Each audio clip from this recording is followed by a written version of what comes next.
त्यावेळेस आपण वर्तुळाकार गती जी आहे हे वर्तुळाकार गती त्याच्यामध्ये आपण जर बघितलं तर बल आणि गती आणि त्यानंतर वर्तुळाकार गतीमध्ये आपण अभिकेंद्री बल आणि अपकेंद्री बल या दोन्ही बलांमध्ये असणारा फरक आपण बघितला की कुठल्याही वस्तूची जर वर्तुळाकार गती जर पाहिजे असेल तर त्या ठिकाणी अभिकेंद्री बल जे आहे हे अभिकेंद्री बल आवश्यक आहे हे आपण बघितलं होतं. त्याचबरोबर त्या अभिकेंद्री बलाला बरोबर विरुद्ध दिशेनं समान असणार वेगवेगळ्या असणाऱ्या दिशेने जर आपण जर बघितलं एकमेकांच्या विरुद्ध असणाऱ्या दिशेनं आणि अभिकेंद्रित बलाला बॅलन्स करणारं एक बल म्हणजे आपण त्याला काय म्हणलेलं आहे अपकेंद्री बल. तर अशा पद्धतीनं हे जे असणारं बल जे आहे हे आपण त्याच्यामध्ये बघितलं होतं. आता हे फक्त वर्तुळाकार गतीमध्ये होतं. आता केपलरचे नियम ज्यावेळेस आपण बघतो त्यावेळेस आपल्याला सगळ्यात सुरुवातीला आपल्याला माहिती आहे सगळ्यात महत्वाचा आहे गॅलिलिओचा सिद्धांत.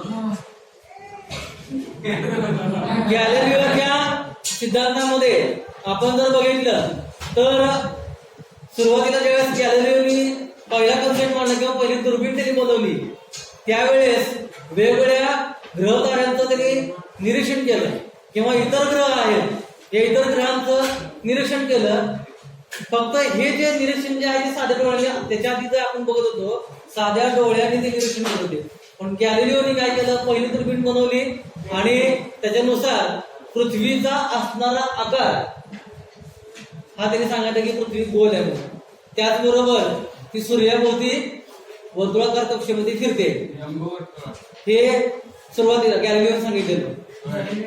गॅलिलिओने सांगितलं होतं ते वर्तुळाकार कक्षेमध्ये फिरते म्हणून सांगितलं होतं. किंवा आपण त्याच्यामध्ये सुरुवातीचे असणारी जे काही संकल्पना आपण जर बघितली तर ग्रह तारे जे आहेत किंवा तारे तर स्थिरच आहेत पण ग्रह जे आहेत हे काय असणार आहे वर्तुळाकार कक्षेमध्ये फिरत होते असा ग्रह होता.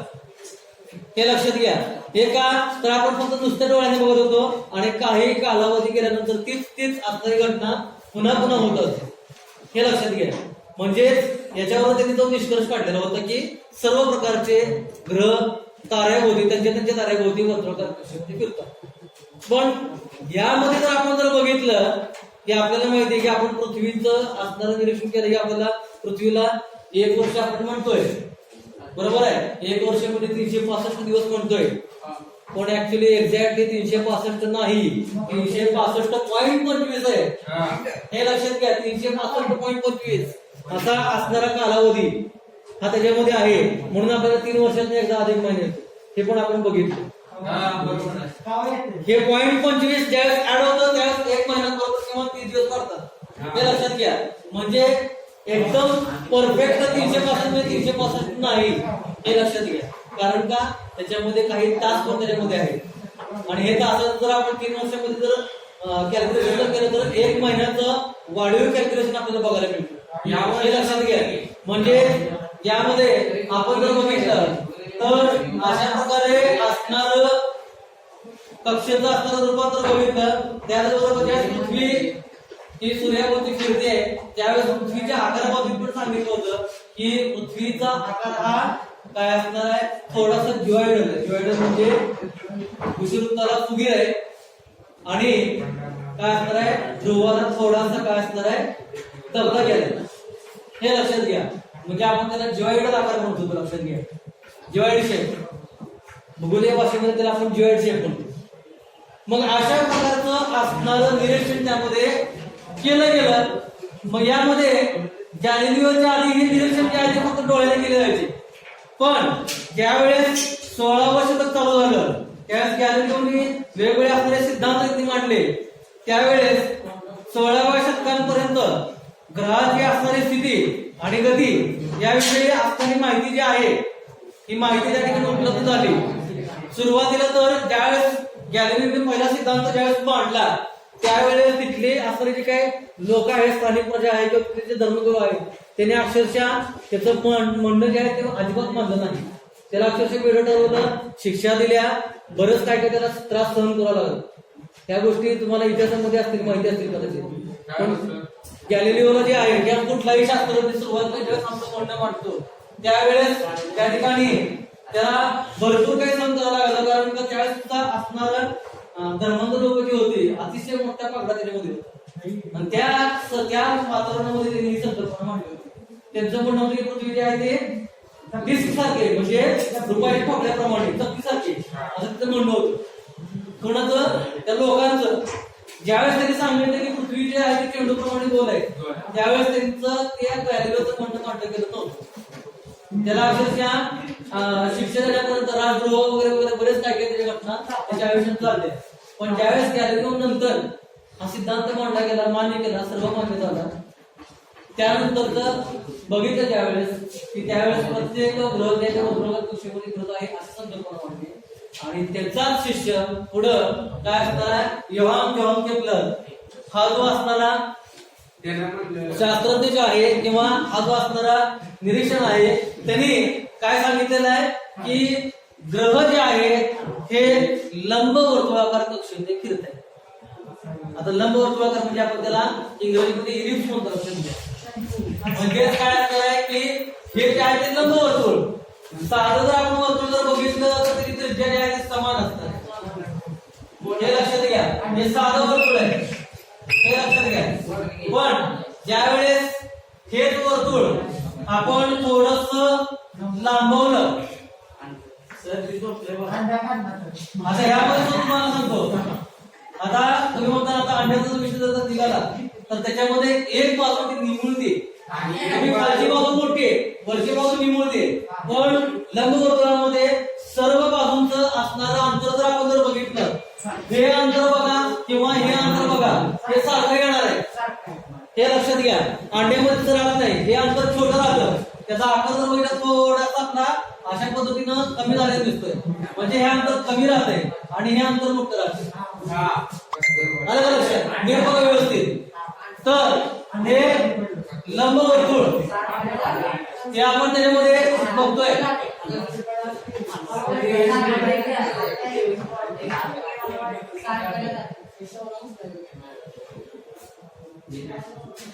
तर यामध्ये आपण जर बघितलं, यामध्ये दोन महत्वाचे अक्ष आणि असा एक असणारा आडवा अक्ष जो आपण इथं जर बघितलं तर तो काय असणार आहे, त्या वर्तुळाचा असणारा व्यास आहे. हे लक्षात घ्या. संपूर्ण गोल जर आपण जर बघितला, पूर्ण गोल कमी बघितले आपण, तर त्यावेळेस हा जो असणारा मोठा जो अक्ष आहे तो तुम्हाला वर्तुळाकार कडी असते. अशा पद्धतीनं गोल असणारी कडी आणि हा संपूर्ण गोल आहे.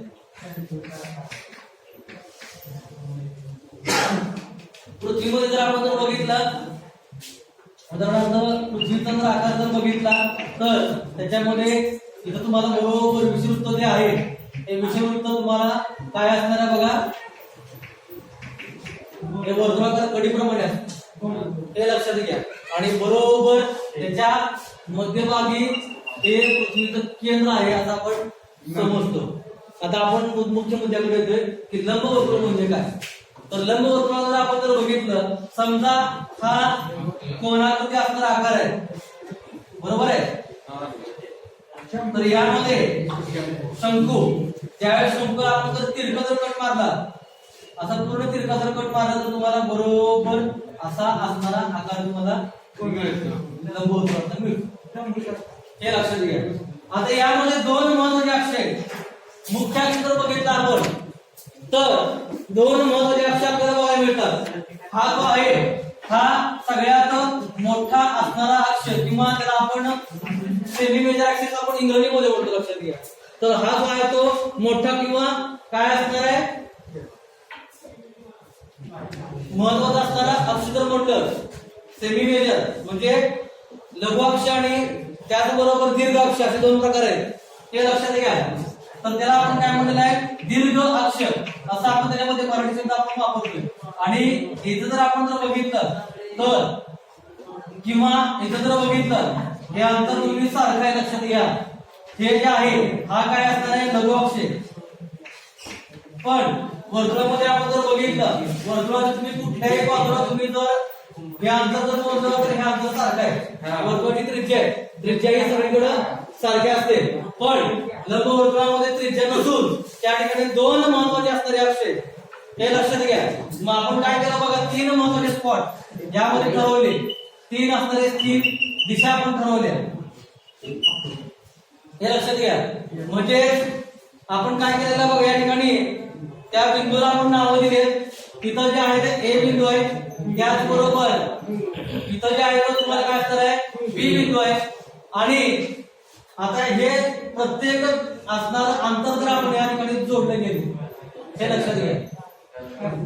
त्याचबरोबर इकडच्या बाजूला सी आणि इकडच्या बाजूला ए, तर डी. तर अशा पद्धतीनं हे अंतर जे आहे ते आपण दाखवतोय. असा असणारा चौकोन आणि इकडचा असणारा चौकोन बघा.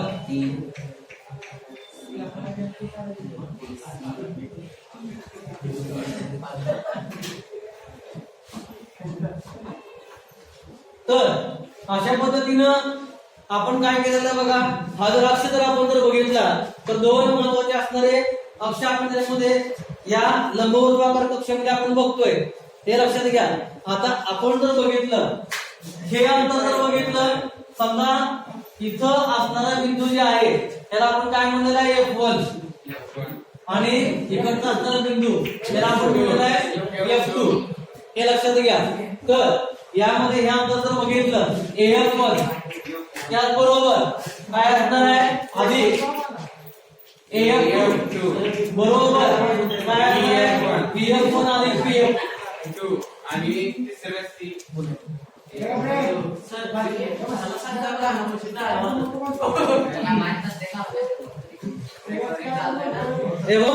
महत्वाचे असणारे अक्ष आपण बघतोय. ऍक्च्युली हे जर आपण जर बघितलं, हे प्रतलीय लंबवृत्त आहे, हे लक्षात घ्या. म्हणजे दोन असणारे प्रतलीय लंबवृत्त हे आपण त्याच्यामध्ये बघतोय. आता ह्यामध्ये दोन असणारे कक्षा जर आपण जर बघितल्या, आता ज्यावेळेस आपण वर्तुळ काढतोय, सुरुवातीच्या असणारी आकृती जर आपण जर बघितली,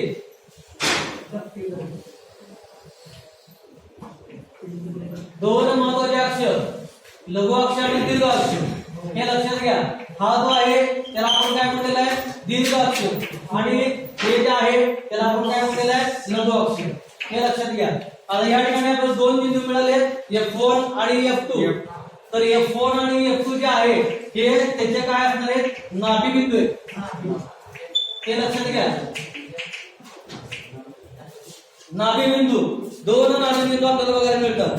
आणि हे दोन नाभी बिंदू जे आहेत ABC, हे काय असणार आहे, परिघावरील कोणतेही तीन बिंदू आपण घेतले, चौथा असणारा पॉईंट आपण काय धरायचंच नाही.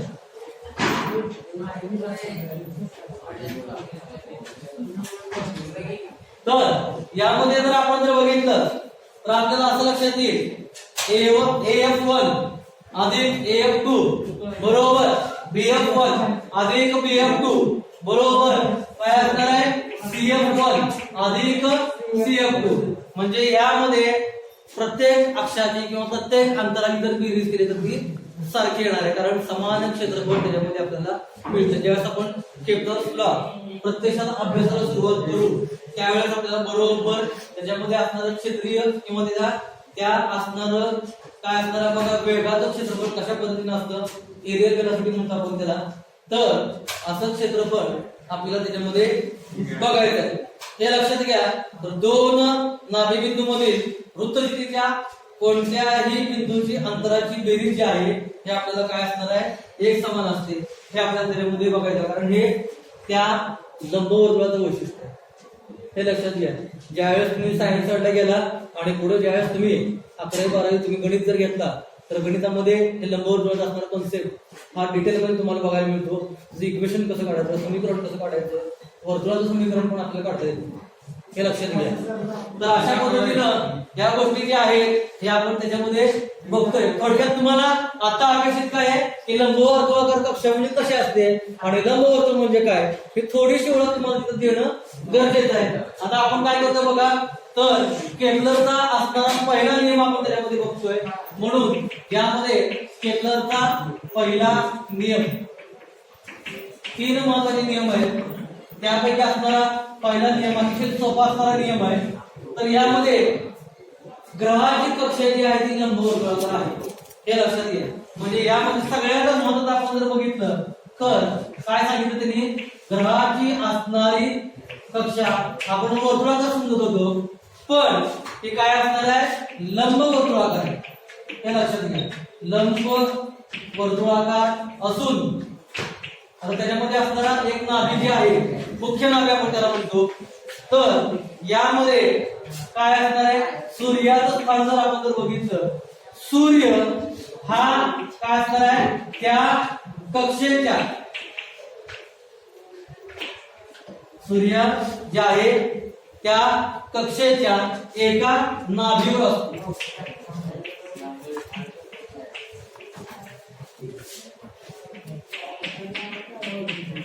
तर हे जर स्पष्टीकरण जर आपण जर बघितलं बघा, सगळ्यात महत्वाचं आहे या पद्धतीनं हे लंबवर्तुळाकार आहे.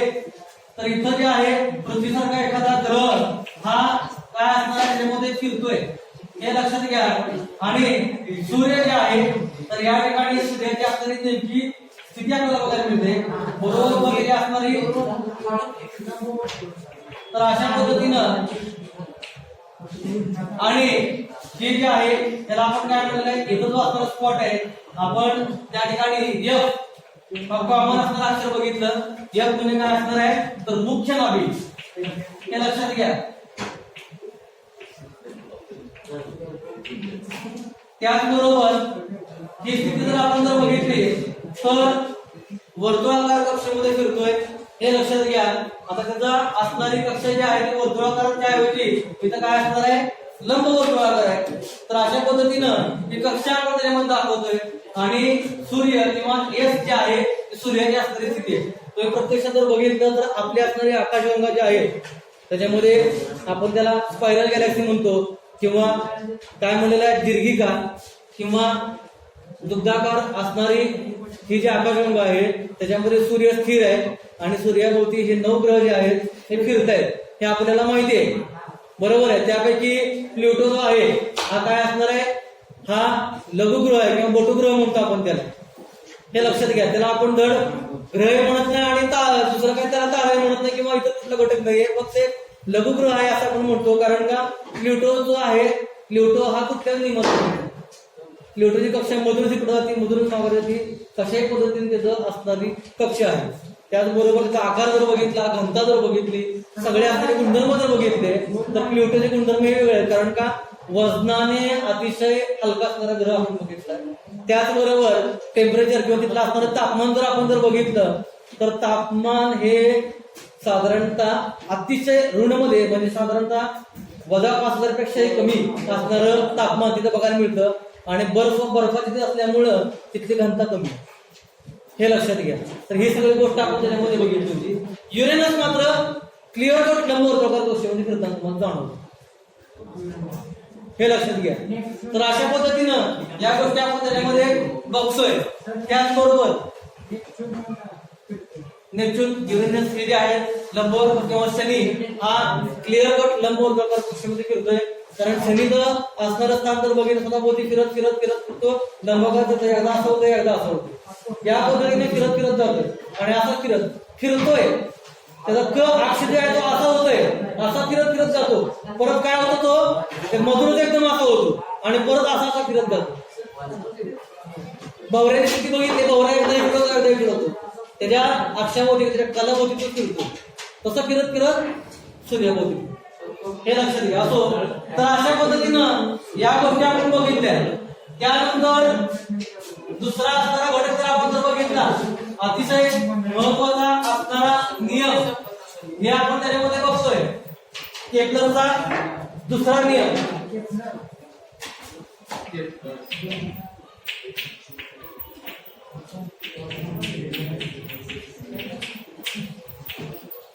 आता यामध्ये हे लंबवर्तुळ आपण काढले, इथं सूर्याची असणारी स्थिती आहे, एक वर्षभराचं निरीक्षण आपण त्याच्यामध्ये केलंय. त्याचबरोबर दोन असणाऱ्या जागा आपण बघितल्या, पृथ्वीची किंवा त्या ग्रहाची असणारी जागा. पहिली जागा आपण म्हणलं ए, दुसरी जागा म्हणलं बी, नीट लक्ष द्या. त्याचबरोबर इकडच्या बाजूला सी आणि डी अशा असणाऱ्या जागा आहेत. आता आपण काय करतो बघा, सूर्याची नेमकी स्थिती आपण बघितली. मुख्य अक्षावर, मुख्य नाभीवर काय असणार ते सूर्याची स्थिती आहे. आणि समजा या ठिकाणी त्याचा लागणारा कालावधी आपण घेतला T1 0 आणि इथं T2 बरोबर काय असेल ते कॅपिटल T म्हणून आपण. त्याचबरोबर या अक्षापासून हे प्रत्येक बिंदू आपण जोडत गेलो. नंतर इथं T3 म्हणजे लागणारा तिसरा वेळ आणि T4 बघा. आपण प्रत्येकाचं क्षेत्रफळ जर आपण जर काढलं लक्षात इकडं, तर यामध्ये समजा त्याच्यामध्ये असणारं क्षेत्रफळ किंवा तिची असणारी वाट किंवा त्याचा असणारा आपण कंस जर बघितला, तर डीएस हे एवढ्या पद्धतीने पार काढण्यासाठी आपल्याला काय केलं, T2 वजा T1 बरोबर T हा कालावधी घेतला. आणि ह्याच आपण या पूर्ण पाकळीचं क्षेत्रफळ जर आपण जर काढलं, तर ह्याला आपण म्हणलं DS1 हे असणारं त्याचं क्षेत्रफळ काढलं. त्याचबरोबर पुढे तो फिरत जर इथपर्यंत आलाय, लागणारा कालावधी हा आपण T हे अंतर आपण त्याच्यामध्ये घेतलं, हे लक्षात घ्या. किंवा T कालावधी लागला, 1-2 महिने असतील, 3 महिने असतील, 4 महिने असतील, जे काय असेल ते असेल, हे लक्षात घ्या. त्यानंतर इथं जर आला तो तिथला असणारा कालावधी जर आपण जर बघितला, हा काय असणार आहे, त्याला आपण म्हणलं DS2. सूर्यापासून असणार अंतर जर आपण बघितलं किंवा अजून कुठला कालावधी तुम्ही जर बघितला, तिथला कुठला जर कालावधी पाहिजे असेल, तर तुम्हाला हे कालावधी बघायला मिळतोय. हे लक्षात घ्या. याला म्हणलं आपण DS3. इकडे एखादा कालावधी असेल, तर अशा पद्धतीनं प्रत्येकाचं क्षेत्रफळ आपण काढत गेलो. काय केलं आपण, प्रत्येकाचं क्षेत्रफळ आपण काढलं, तर आपल्याला असं लक्षात येईल DS1 बरोबर DS2 बरोबर DS3 बरोबर DS4 आणि सगळ्याची किंमत जी आहे हे काय असणार आहे, क्षेत्रफळाची किंमत सारखी. म्हणजे याचा अर्थ काय झाला की केपलरच्या नियमानुसार की ग्रहाला सूर्याशी जोडणारी जर सरळ रेषा जर काढली, तर ग्रहाची गती जर आपण बघितली, समान कालावधीत समान क्षेत्रफळ व्यापून करते. म्हणजे आपण काय केलेलं बघा, तर या पद्धतीनं त्याचं असणारं म्हणणं जर आपण जर बघितलं, सूर्याला जोडणारी सरळ रेषा म्हणजे हे अंतर जर आपण जर बघितलं किंवा हे अंतर जर